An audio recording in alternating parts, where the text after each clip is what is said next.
Welcome to the show. Today, I'll be going over speculative taxonomy for the fictional creatures present in Ark Survival Evolved. Disclaimer: there will be spoilers for Ark Survival Evolved. If you want to play through blind, please click off now. I'll only be covering fantasy creatures and bosses because the standard creatures are based on real-world taxonomic groups and for the most part resemble the affiliated classification. Also, if I covered every animal, this video wouldn't come out until the heat death of the universe. I won't be covering mobile exclusive animals because I don't have enough storage on my phone for Ark Mobile. I also won't be covering Ascended exclusives because I haven't had the opportunity to play that version. I'll only be covering animals, so assume Domain Eukarya and Kingdom Animalia unless otherwise explicitly specified. A lot of the animals are either explicitly, implied to be, or plausibly genetically modified. Thus, real-world taxonomy has limited applicability. The main purpose of this video is not to model phylogeny in a fictional world, but instead to use fictional animals as an example of characteristics present in real-world taxa to acquaint and/or familiarize people with characteristics of real-world taxa. To phrase that in a different way, this is not actually to model relations between these animals, but instead to compare them with characteristics of real-world taxa. Lastly, I'm not an expert or professional in the field of biology. There may be errors, I'm not infallible. Alright, starting off with the Morellatops. The Explorer notes claim that this animal seems like a relative of the Ceratops and Morellodon genuses. This implies that it's likely a hybrid of the two. Because of this, I thought it would be most appropriate to classify it as the closest clade of relation between these two genuses. This is phylum Chordata, class Reptilia, order Ornithischia, the bird-hipped dinosaurs, and clade Sauropoda, as indicated by the taxonomic tree. This screenshot is from a Wikipedia page that I've linked in the description. Next up is the wyvern. This animal has the general body form and scales of a reptile. Basal pterosaurs like the Dimorphodon seem to have the most comparable body plan. However, their wing structure strongly resembles the bats of mammalian order Chiroptera. Each finger on their hand is elongated with membrane stretched in between them. As an additional note, despite the dossier referring to all wyverns under one species name, wyverns should technically be considered separate species. Species are defined by the capacity to produce fertile offspring. In-game, wyverns are only able to reproduce with wyverns of the same type, lightning with lightning and fire with fire, for instance. The death worm. This was difficult. The dossier points out its similarity to the bobbit worm, but explicitly calls it out for being biologically dissimilar to annelids. Its jointed appendages and the appearance of its segments immediately made me think arthropod. However, it doesn't drop chitin. It drops keratin, which doesn't seem to be a direct parallel to real-world keratin due to the resource being dropped from bony structures like Therizinosaurus claws and other hard outer coverings like snail shells. The deathworm does drop raw meat, meaning that it uses muscle to move and must be a triploblast. While the animal resembles annelids and ictiozoans, I'm not confident in any answer further than triploblast. The elementals. The way the dossier describes their nutrient uptake is dissimilar from animals, with mineral and rock mass being absorbed from the environment. However, looking closely at it, you can see muscle structures in between the rocks. Muscle structure is derived from mesodermal cells, and as such implies that the elemental is a triploblast. It is possible that, like the in-game Titanosaur, the rocks are a form of armor for the more fleshy parts of the creature. Next up we have the phoenix. This is our first bird of the episode, so phylum Chordata, class Aves, with Reptilia in parentheses, because there is still some debate regarding whether birds should be placed in the same class as reptiles. I went with order Accipitriformes as it has sharp claws, an opposable hind claw, and a steeply hooked beak that looks almost exactly like that of a golden eagle. Additionally, it lacks a bald head necessary for vultures, lacks fish-catching adaptations necessary for osprey, and has various structural differences from the secretary bird. This, coupled with its sharp talons and strong hooked beak, show that it most closely resembles family Accipitridae, the family of hawks, eagles, and kites. The griffin is a hybrid of an eagle and a lion. Because of this, I just went with the closest common clade of relation, resulting in phylum Chordata and clade Amniota. A complicating factor with this classification is that they are unbreedable in game, meaning that we don't even know if they can reproduce, let alone how. My hypothesis is that they're either sterile hybrids or just have complex social behavior that impairs mating in captive conditions.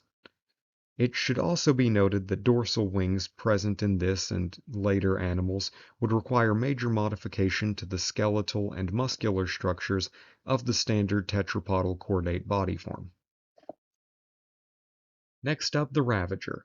They're tetrapods that give live birth and have fur, implying that they're placental mammals. They're also predatory with a long snout with various kinds of teeth designed for tearing through flesh, have non-retractable claws, upright ears, and long legs suitable for distance running, implying order Carnivora and family Canidae. Their dossier lists their genus as Canis, showing that being dog-like was an intentional design choice. For the Carcanos, phylum Arthropoda is quite clear, with the exoskeleton and jointed appendages. It only has one visible set of very small antennae-like organs, and having two antennae is a fundamental characteristic of subphylum Crustacea. It is possible that a second pair is hidden or just vestigial to the point of imperceptibility, as chemoreception is way less useful to an animal with such an environmentally resistant shell that it's immune to ionizing radiation. They resemble class Malastraka and order Decapoda, with specialized mouthparts, a strong carapace, and chilipeds or claws as the most notable biramous appendages. The closest real-world animal in appearance is the giant spider crab, which also has long spindly appendages. However, it categorically can't be a decapod because it has 12 specialized appendages with one additional set of chiliped on top of their body. Next up, the rock drake. This creature has several similarities to both birds and reptiles, but due to its splayed legs with clear musculature, long fleshy tail, and consistent scale covering, I believe class Reptilia is the most accurate classification, particularly showing a similarity to order Squamata and suborder Sauria, which are the lizards, due to the splayed legs. Some similarities to birds include the presence of feathers, seemingly high metabolism, and color variance, with males showing brighter and more vibrant colors than females. They can also turn invisible. The immediate impulse when things turn invisible is to reference chromatophores, however I was rightfully called out on not looking more closely into a camouflage mechanism in the last video, so I looked a bit closer. Unlike real-world chromatophores, the invisibility doesn't have an emotional expression component like most reptile chromatophores, and doesn't result in a surface color change, instead making the rock drake dynamically translucent, camouflaged from all angles of viewing. The basilisk is a scaled reptile with no legs. Where the real question comes in is whether this animal is a snake or a snake lizard. This animal can't blink, has a forked tongue which flicks out, presumably for chemoreception, moves in a clear S-curve pattern, and isn't gape-limited when consuming prey, all indicating that it belongs to suborder Serpentes, the snakes. The seeker was hard to observe, and an amalgamate combination of various animals' traits. However, its body form makes it seem like a tetrapodal chordate. Some notable traits of this creature are a squid-like ring of spiked tentacles with a central mouth, bird-like legs, and wings similar to the wyvern, but with some missing membranes in between the digits. The wiki classifies the bulldog as a synapsid, and I'm inclined to agree with that. Their legs are tucked under their body instead of splayed out to the sides, and the presence of their fin-like ears implies funneling sound towards a temporal fenestra in order to facilitate audio reception. Major outlier traits for this animal are those that make it appear fish-like, namely fins, a lure resembling that of an anglerfish, and webbed feet aiding in its adaptability to swim. However, they cannot breathe underwater and lack pharyngeal gill slits in their adult form. Shinehorns have immensely similar features to real-world goats. They are mammals that bear their weight on two hooves, making them resemble order Artiodactyla, the even-toed ungulates. Their cloven or cleft hoof structure, as well as their similarity to goats, point towards family Bovidae. However, it isn't confirmed whether or not they're ruminants, so I don't feel entirely confident in this assertion. The featherlight resembles real-world birds with two major outlier characteristics: the odd insect-like wing structures at the end of their wings, and their ability to produce charge light.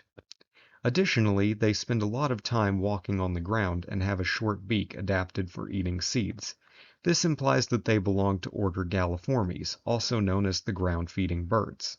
Aside from their outlier characteristics, they look quite similar to pheasants. The glowtail. It closely resembles a lizard, order Squamata, suborder Sauria, with consistent scale covering and splayed legs. Even its outlier traits, the glowing bulb at the end of its tail, and the wings which resemble those of a butterfly, don't majorly detract from its lizard-like appearance. The wings are scaled and seem to serve a purpose similar to the wing-like membranes of the real-world Draco, which is a gliding lizard. The musculature of the nameless, as well as the presence of hair in their dossier entry, specialized teeth, ear shape, and social behavior, indicate that they're mammals. The structure of their teeth leads me to believe that they are in order Carnivora. The leg structure of the nameless somewhat resembles that of a jerboa. This general leg structure is also seen by the kangaroo, which is in a different order. This is an example of convergent evolution, where animals develop similar traits independently of one another.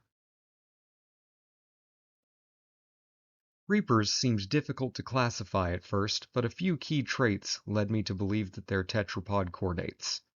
Their body form resembles that of a large theropod, with limbs structured and mobile in a way that indicates similar muscle and bone structure. A lot of their exposed body is fleshy, and they don't drop chitin, but do drop hide. Their teeth are also similar to those of chordates, with the closest example I can find being the teeth of a tigerfish. They may be amniotes, however the little we know about their reproductive mechanism is the strange parasitic part of the process. I hypothesize that reapers are ovoviviparous, but use the parasitic vector as a failsafe option, which is why the reaper queens only use that move when they reach low health. Roll rats are based on naked mole rats. As such, they have several common characteristics that reasonably result in similar classification. Phylum Chordata, class Mammalia, order Rodentia, due to their body structure and specialized dentition. Namely, they're notably large incisors. Due to the similarity to the naked mole rat, I added that they resemble the family Heterocephalidae, a family belonging exclusively to naked mole rats. Scouts, enforcers, defense units, voidworms, and tech striders are all completely synthetic. The snow owl, while somewhat biomechanical, was relatively easy to classify. It has the same body plan as owls and even maintains more distinctive features like silent flight, owl pellet production, and a flexible neck. The main outlier characteristics are the mechanical parts, the ability to flash freeze and recover health, and their massive size, which puts into question the effects of the square-cube law on arc animals. All of this combined gives a clear classification of phylum Chordata, class Aves, and order Strigiformes. Any further classification is difficult as the mechanical sections obscure the shape of the facial disc and replace the ear tufts. The dossier classifies them as genus Bubo, which is a genus within family Strigidae, so I added a note of similarity. The Volanosaur's body plan closely resembles that of other theropods present in Ark. Theropods belong to order Saurosuchia, or the lizard-hipped dinosaurs. They have a foot structure with 3 toes, thus further indicating clade Neotheropoda. Outlier traits include seemingly biomechanical sections, detachable spines, and facial protrusions that shoot the detachable spines. Gas bags seem to be invertebrates. When they inflate, their body plan remains the same, with no clear placement of a vertebrae. It does drop meat, implying that it's at least a triploblast. The dossier implies that these creatures' ancestors are tardigrades. This would require major changes, including development of more advanced features like fur, horns, a beak, as well as the loss or diminishing of a clear outer cuticle. The gotcha is clearly a mammal, but has a quite noticeable outlier trait. It can eat anything it's given and release random materials through the crystals on its back after metabolizing enough food. Outside of its outlier characteristics, it seems to resemble a ground sloth. Sloths belong to order Pelosa, with long claws, knuckle-walking terrestrial forms, and no incisors. From the few perspectives I've seen on the gotcha's teeth, they all seem to be molars.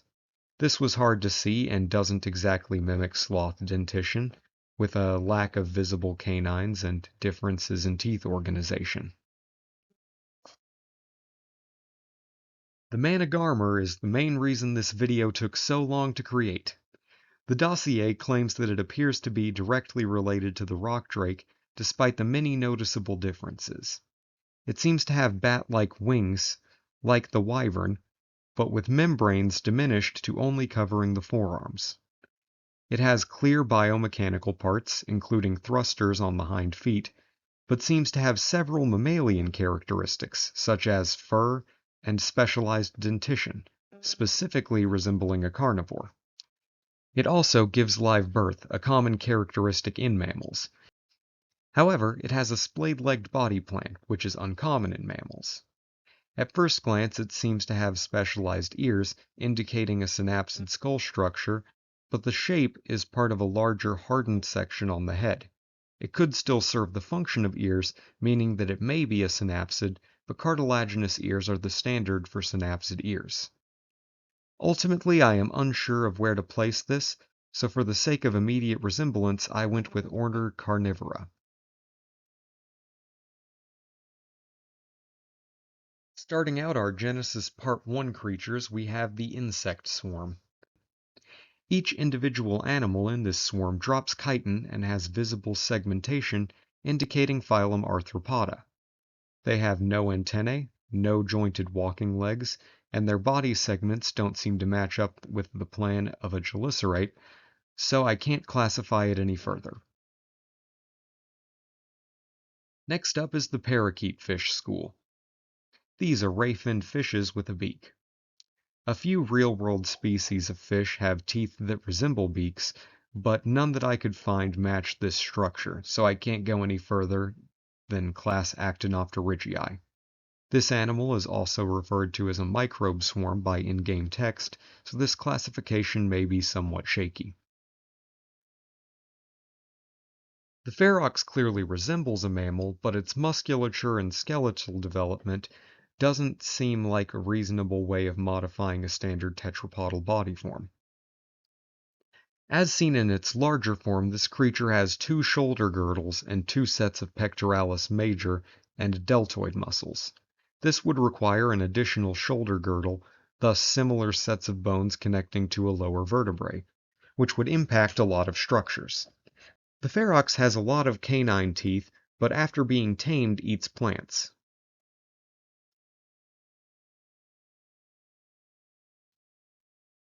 The bloodstalker has a chitin exoskeleton, but its limb differentiation and body segments don't resemble those of any real-world creatures.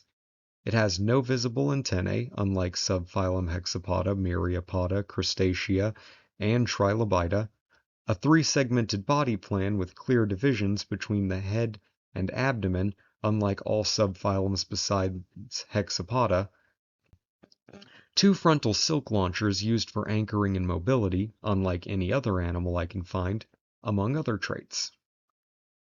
Next up we have the magmasaur. This animal drops meat, which is animal muscle tissue, implying that it has similar internal physiological function to other triploblastic animals.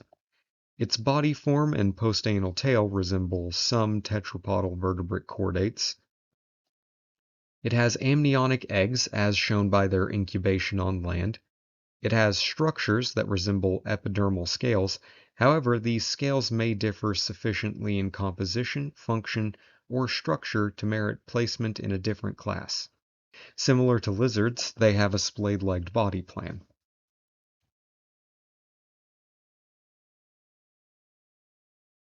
The megachelon is an odd case. Its eggs have the structure but lack the function of hard-shelled amniotic eggs. Its eggs can only hatch underwater, a characteristic contradictory to amniotic eggs, which require no water and if hatched underwater usually result in drowning. Because of this lack of amniotic egg function and the presence of additional eyes and limbs, Infraphylum vertebrata is as far as I can go. They are based on turtles in class Reptilia in order Testudines, which was formerly order Chelonia. I bring this up because of the Red Dead Redemption 2 reference. Some major differences include number of limbs, number of eyes, and lack of a beak. The Astrocetus might be an alien, as the only place we see it outside of the Genesis simulation is random encounters in outer space.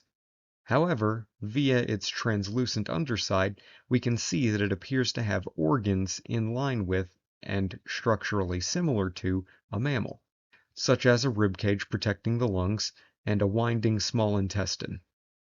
It's clearly based on whales and has baleen instead of teeth, thus I added that it resembles class Mammalia, order Cetacea, and suborder Mysticetai, which I most likely mispronounced.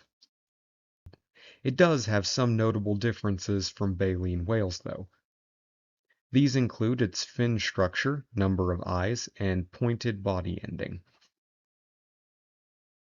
The Astrodelphis is in a similar boat to the Astrocetus, only being encountered in outer space. Through HL&A dialogue, they are stated to have been found in the interstellar medium by the crew and are referred to as space dolphins due to the resemblance.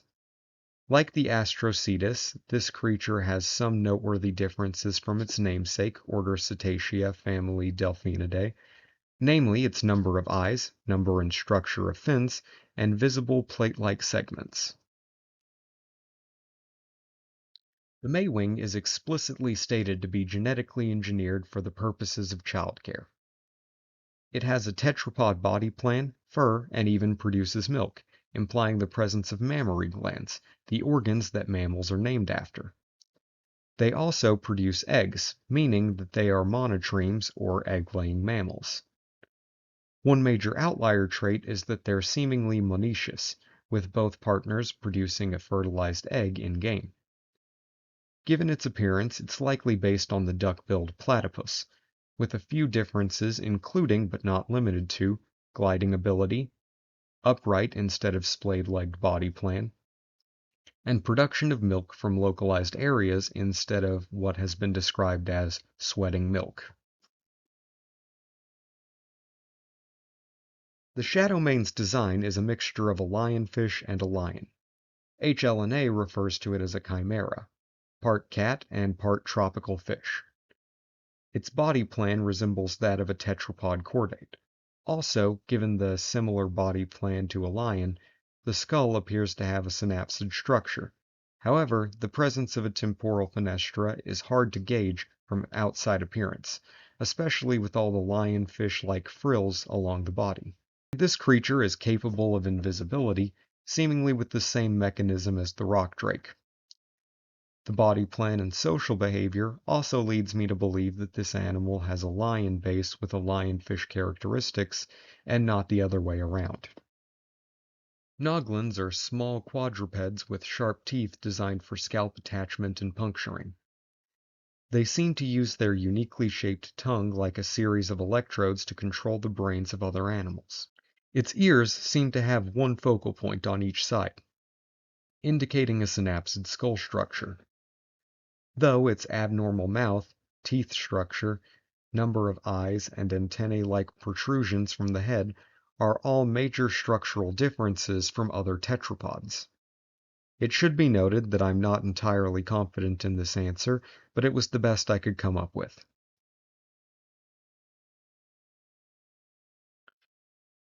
There were two dossier genus names that I assumed were more a term of convenience than a literal phylogenetic genius. So, if we assume these are legitimate terms of relation on the genus level, what groups can be narrowed down?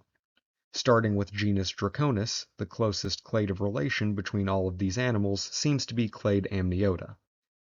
Two of the three of these animals are reptiles, but the Managarmr seems to lack unique reptilian characteristics and have several conflicting characteristics. Genus Microluminus's members also seem to have Amniota as the closest clade of relation. They all appear to be different at the class level. One bird, one reptile, and two synapsids, one of which is a mammal.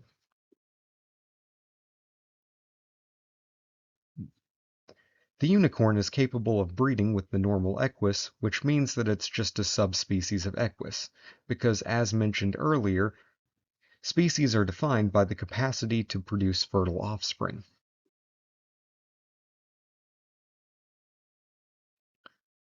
There are major discrepancies between the animals in Ark and their real-world counterparts, and the game has an interesting way of addressing this in lore. Some animals share the genus name with a real-world counterpart, but have a unique fictionalized species, like Utahraptor prime or Tyrannosaurus dominus. Others are fictionalized variants of creatures with their genus name representing a larger real-world grouping. One major example of this is Cnidaria omnimorph, based on the medusal forms of phylum Cnidaria. And a few creatures are explicitly hybrids of two different types of animal, such as Triceratops styrax, which is assumed in the dossier to be a crossbreed between the Triceratops and Styracosaurus. Starting out our bosses, we have the broodmother Lystrix. This creature is clearly a spider, order Araneae, and doesn't seem to have any characteristics that would exclude it from this grouping. Next up, we have the Megapithecus, which resembles a gorilla down to the musculature, teeth, strong forearms, and walking posture. This places it in phylum Chordata, class Mammalia, order Primates, and family Hominidae, the great apes. Dragons are often referred to as lizards with wings. I think that this assertion makes sense up to the point of class Reptilia due to the epidermal scales, but their lack of splayed legs and relatively thin neck structure in most depictions, including this one, doesn't quite match the characteristics seen in lizards. As mentioned with the griffin, dorsal wings as seen on this creature would require major modification to the skeletal and muscular structure of the standard tetrapod body form. The overseer seems to be completely mechanical. The manticore's mix of structures leads to characteristics that directly contradict the taxonomic groupings affiliated with these traits. Its main body is that of a lion, which is a vertebrate chordate, while the tail is that of a scorpion, an arachnid with an exoskeleton, are derived from. As such, I just listed the taxonomic groups that each of these sections are derived from. For the main body, phylum Chordata, class Mammalia, order Carnivora, and family Felidae, and for the tail, phylum Arthropoda, class Arachnida, and order Scorpiones.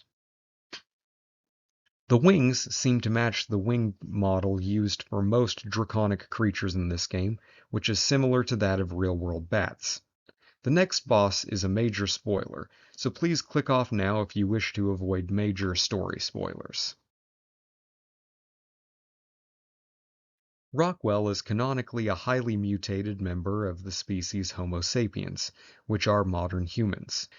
This mutation is a result of element exposure and later molten element injection, which shows that the effects of this material can be mutagenic, which may explain the amalgamate or strange creatures seen in some of the Ark environments. I'm not even sure if the forest titan is an animal. I hypothesize that it's a mutated plant since it drops corrupted wood, corrupted nodules, and thatch, none of which imply the presence of animal tissue. Unlike the elementals, this thing lacks any sections of the body implying the presence of animal tissue. Its eyes, for instance, don't seem to be analogous to structures of animal eyes. This may be an animal, however, there is insufficient evidence to point to a clear conclusion. The desert titan appears to be a vertebrate. Its flight is most likely due to biomechanical characteristics, as its air mobility resembles the aquatic mobility of rays. The two main fins resemble the fins of a manta ray or eagle ray, but its mouth is on the front rather than on the bottom like real-world rays and skates. If it's cartilaginous like class Chondrichthyes, the mouth placement is closer to that of a shark than a ray or skate. It also may be similar to the placoderms, with a bony forward section of the body and a soft backside. The ice titan appears to be a mammal. It's quadrupedal, has non-retractable claws, only has canine teeth, has horns, and has strong arms but doesn't knuckle walk. These traits are all across the board for mammals, so I don't think I can go any further. The gamma and beta king titan appears to be a large reptile, given the consistent scale covering. Its head shape and limb differentiation doesn't match that of any real-world reptiles. The alpha king titan, which I couldn't find a PNG for on Dododex, seems like a purple energy being held within a frame, but maintains the general body shape as the other versions. Finally, we have Motor, Master of the Ocean, and the eel minions. Given the gill slits and fins found on this boss, I think fish is a safe bet. However, narrowing down on variety of fish was a bit difficult. The tooth structure resembles that of sharks in class Chondrichthyes, or cartilaginous fishes, with multiple rings of triangular teeth. It also has multiple visible gill openings when turning its head, instead of just one, another characteristic of class Chondrichthyes. However, the fin structure and body plan seems more in line with bony fish, namely the ray-finned fishes of class Actinopterygii. The closest real-world comparison I could find was the wolf eel, which is an eel with pectoral fins. Major differences include tooth structure, body length, gill opening structure, and outlier characteristics of motor. This boss is only found in Genesis Part 1 and is referred to by HLNA as the Master AI of the Ocean Biome, so this may be solely software unlike the other animals, which show up outside of the Genesis simulation. All of these resources will be linked in the description. Now, before I address the coelacanth in the room, if you watched the previous video in this series, be sure to read the retractions posted on the pinned comment. I would like to thank everyone for all the encouragement and constructive criticism on the last video. I hope to continue making content like this in the future. If you have any thoughts or other series you want me to cover next, please leave a comment. Back to the coelacanth. It's here because it's my favorite fish. When I decided to make a video on Ark, putting a picture of a coelacanth in the presentation was non-negotiable. Anyways, that's all from me, so goodbye and thanks for watching.